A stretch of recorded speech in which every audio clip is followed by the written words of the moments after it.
chapter 14. At that season Herod the Tetrarch heard the report concerning Jesus, and said unto his servants, This is John the Baptist. He is risen from the dead, and therefore do these powers work in him. For Herod had laid hold on John, and bound him, and put him in prison for the sake of Herodias, his brother Philip's wife. So this is a different Herod than that wanted to kill Jesus when he was born. I believe it's his son. And he hears of the miracles that Jesus is performing and says that it's probably John the Baptist raised from the dead. So he knows John the Baptist is dead at this time, and we're about to see how John the Baptist died. For John said unto him, It is not lawful for thee to have her. And when he would have put him to death. So John the Baptist told Herod that it was unlawful to have his brother's wife. His brother was Philip, and I think Herod had divorced his first wife and married his brother's wife. And John said that that was unlawful, that he shouldn't do that. And, Matthew chapter 5 brought up marriage and divorce and remarriage. And here we see an example of how divorce and remarriage was unlawful. Now, we could discuss whether it's unlawful just to take his brother's wife, or whether it was unlawful for him to divorce his first wife and marry another. But certainly the situation that Herod was in, John the Baptist considered to be unlawful. He feared the multitude because they counted him as a prophet. But when Herod's birthday came, the daughter of Herodias danced in the midst and pleased. So simply because John the Baptist told Herod it was unlawful for him to be married to Philip's wife, Herod wanted to kill him, but he was afraid of the multitudes because he was considered a prophet. Pleased Herod. Whereupon he promised with an oath to give her whatsoever she should ask. So Herodias, her daughter, which was probably Herod's, it wasn't his biological daughter, his daughter by marriage, which would have been his niece because it was his brother's daughter.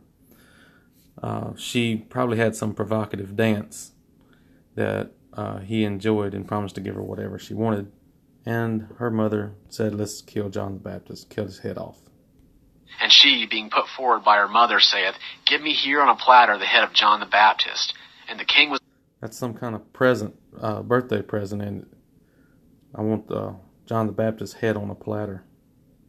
The king was grieved, but for the sake of his oaths and of them that sat at meat with him, he commanded it to be given. And he sent and beheaded John in the prison. And his head was brought on a platter and given to the damsel, and she... So Herod was more concerned about keeping his oath of giving her whatever she asked for than he was about cutting the head off of someone who was considered a prophet. She brought it to her mother. And his disciples came and took up the corpse and buried him, and they went and told Jesus. Now when Jesus heard... Now, I'm sure Jesus already knew about it, because I think Jesus knows everything. But just by default, humans go and tell things that happen and respond. Heard it, he withdrew from thence in a boat to a desert place apart. And when the multitudes heard thereof, they... And I assume, so when Jesus hears about the death of John the Baptist, he goes away into a desert by himself to pray and to mourn, even though I think he already knew that it had happened and knew it was going to happen before it did. Followed him on foot from the cities. And he came forth and saw a great multitude, and he had compassion on them and healed their sick. So we've already seen in Matthew how all these multitudes, Jesus rebuked them for their lack of repentance, even after they had seen all the miracles.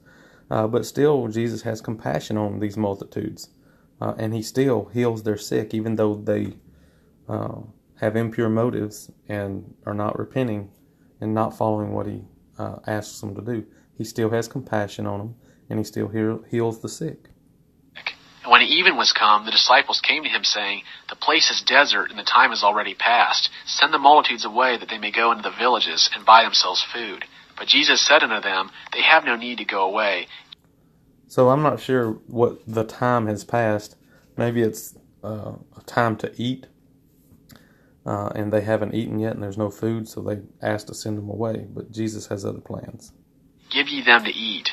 And they say unto him, We have here but 5 loaves and 2 fishes. And he said, Bring them hither to me. And he commanded the multitudes to sit down on the...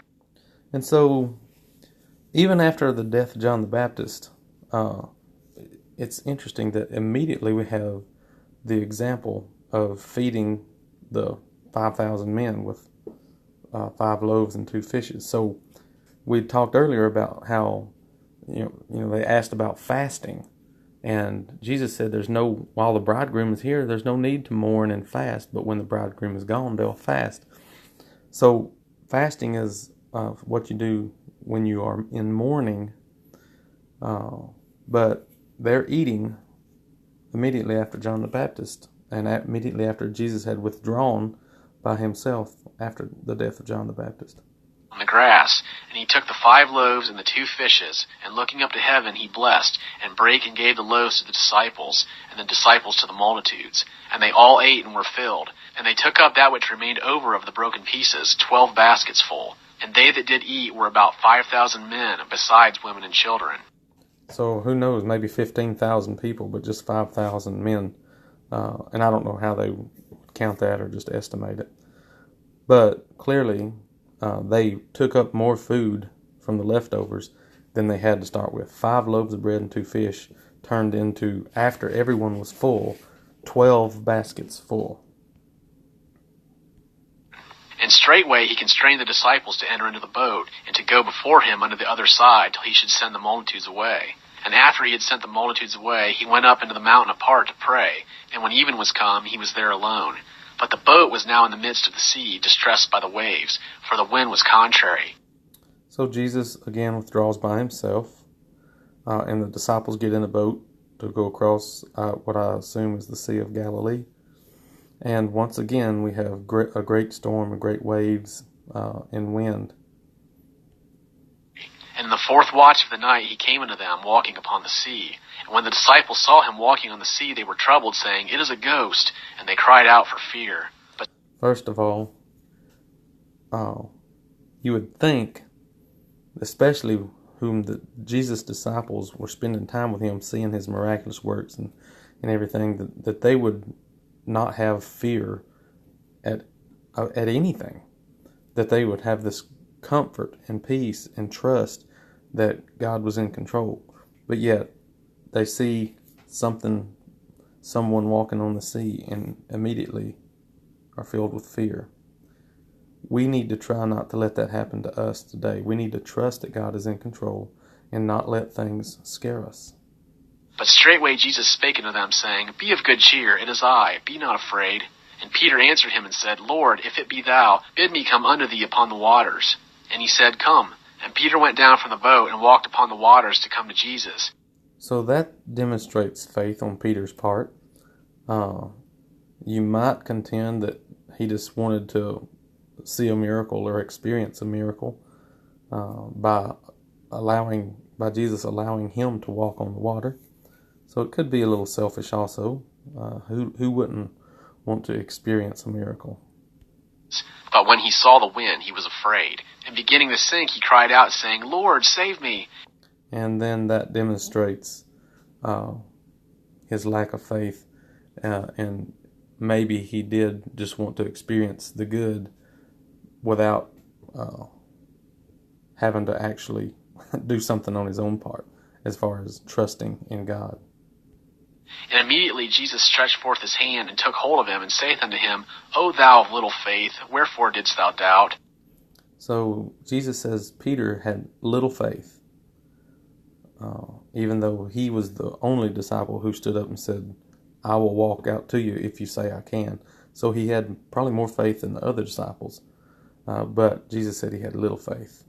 And that's probably true of all of us. Even when we think we're strong, we are really weak, that we don't have the faith that we think we do, just like Peter.